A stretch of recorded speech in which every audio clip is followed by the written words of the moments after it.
Hello, I'm Kat, and welcome back to the free-to-play review. So today's topic is going to be the latest iteration of the summons pool, specifically the Savage summon pool. And yeah, we have a lot of legendaries up for grabs. In this case, you have 12 from the normal pool of them, and then you have the headline champion, who is one of my recently added most wanted champions, another poison exploder, a full poison exploder here on the A2 here, detonates all poisons instantly, which is great. But he is the headline champion, so he is kind of the most likely outcome if you were to get a legendary, but you still have to compete with all of the other 12 if you do happen to get a legendary. So as most of you probably know by now, when it is called a Savage Summon Pool, that means it's usually some form of nukers. In this case, you have a bunch of attack-based nukers, and there's a decent mix of good ones and bad ones. Kandrafon, he's kind of like outside the meta, but he's still kind of a threat, I would say. When he gets a Veil on himself, he can definitely still one-shot people's teams, but with the Advent Stone skin, that happens a lot less often. Halfrack, got to be careful with him. The cheese comps with the really easy to kill food champion alongside of him, and he is passive procs and he kills your team. Gotta watch out for that. Thor, very popular in Hydra and PvE or in other form in wave content as well. Super powerful nuker. Wallmaster Atharion, great for like Hydra Chimera type things where enemy max HP is still strong. Rhodos, still in my opinion the best single target nuker in the entire game. Jessar Cat, somewhat underrated when he came out, but he can do a sneaky amount of damage, particularly when he gets under a veil, which he puts on himself basically after every single ability, but sneaky nuker there. And then Calvlax has seen a bit of a resurgence in terms of PvP because of Lethal Dose plus the Arachnelixir relic from the Faction War set. And yeah, he can basically one-shot your entire team before you take a turn if the stars align and he's set up properly. So you got to be careful of that. Then I think this is Uzal of the Jade, and his whole shtick is that he has a bunch of extra turn mechanics. I think he can do a decent amount of damage, but you have to set the table for him by getting rid of Stone Skin in some way, shape, or form. Otherwise, you're not really going to do any damage, of course. So point being, there's maybe like a 50-50 chance if you get a legendary that you're going to get someone decent who has some purpose on your account, but sometimes, or some of them, or half of them aren't going to be that good. In terms of the epics, we have a couple of Lady Mikage epics here. You have Ashma, you have Firegun Isbel, you have Enda Moonbeam, so those can be useful for that if you're still working towards that. I think Lockwain as well is one of them. Oh, Lady Quillen. There's a lot of Lady Mikage epics. They're still working for that one. But in terms of the actual like nukers who are kind of useful, Mr. Red Dahi, super fun, AoE decreased defense, loss of extra turns. Zorgala, kind of old school, but a debuffer nonetheless. Thylesia, another debuffer. Armina, another debuffer. And then Allure, still like the single target turn meter control queen.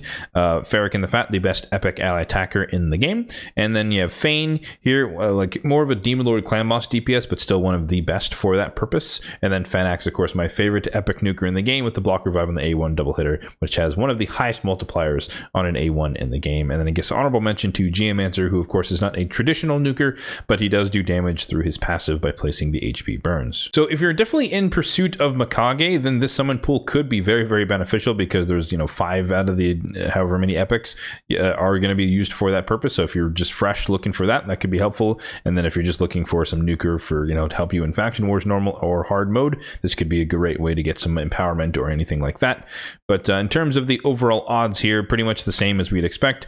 This is effectively a sacred shard, so a 6% chance to get a legendary and a 94% chance to get an epic, meaning that getting an epic is the most likely outcome. But of course, you never know what can happen, and 60% of the time you will get a legendary out of these on average, I should say. And then as I specified earlier, the most likely outcome if you were to get a legendary is that you get the headline champion at the 2% versus the 4% being split across the 12 legendaries here. But now we have to talk about the bad news, which you can probably tell from the thumbnail of this video, but there is one singular source in terms of getting the air quotes free summon, and unfortunately for all of us, it is at the end of the Dungeon Divers, and that is going to be painful because that is 5,000 points in a Dungeon Divers, which is notoriously difficult to do in terms of just having enough energy to max these out. Most people, free to play and low spenders alike, are not going to have thousands and thousands of energy to just throw in whatever dungeon they'd like in order to get this. So with doing this with your daily or cruel energy is basically impossible. You'd have to have a massive stockpile of energy from before, or you'd have to buy said energy in order to do it. So it technically is possible free to play. Again, if you have a lot of energy saved up, I do.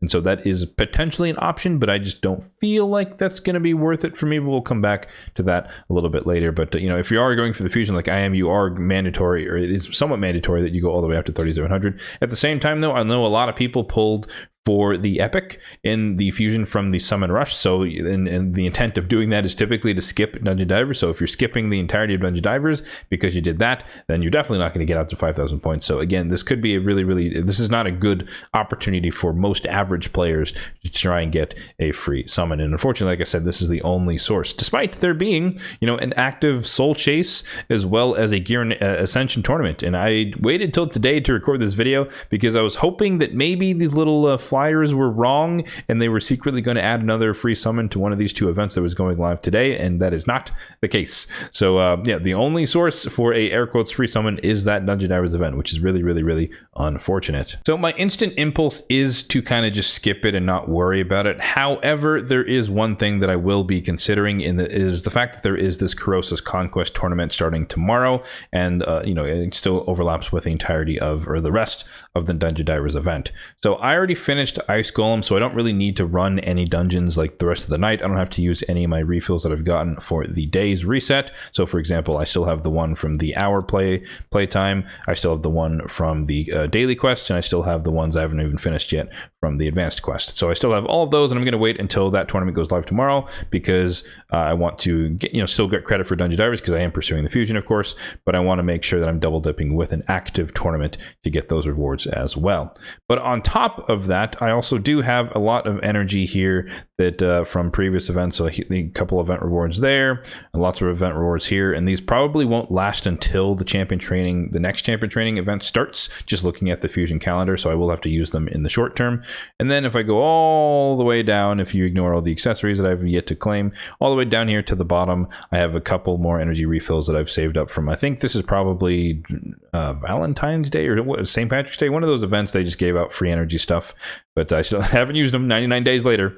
But all of these, same story, they're going to expire before champion training, so I might as well burn them in the next, or I guess tomorrow, in the event dungeon. So on paper, I don't really plan on going all the way out to 5,000 points, but if I end up, using all this energy that's going to expire anyways, and it happens to get me to like 4,200 or something, it's like, fine, maybe I'll go the rest of the way, spend the rest of, a little bit more of these energy refills that are going to be expiring soon. So in my case, I am in that situation where I do have tons and tons and tons and tons of energy saved up for instances like this. So even though I am advising you all to probably skip this depending on your situation, I might be in the situation where I can take advantage of my energy stockpiles and actually pursue this particular free summon. In my case, the headline champion would be pretty nice, but I think so far I've gotten 2 legendaries from summon pool, so I'm not really expecting to get a third anytime soon, especially not hitting the headline champion there, but you never know, could happen. But I'm expecting to get an epic, and probably they will be used as food or for empowerment. So yeah, let me know your thoughts on the Savage Summon Pool in the comment section down below. Are you as disappointed as I am that the only way to get it is from maxing out Dungeon Divers? Or is that something that you guys typically do? I know I typically don't, but I'm not every single other player out there. That is going to do it for the free-to-play review of the Savage Summon Pool. So as always, if you did find this video helpful, then be sure to hit that like button down below. It really does help out the channel. And feel free to hit the subscribe button down below as well if you are enjoying the content on the channel for more content just like this one in the future. Thanks for watching, and have a good one.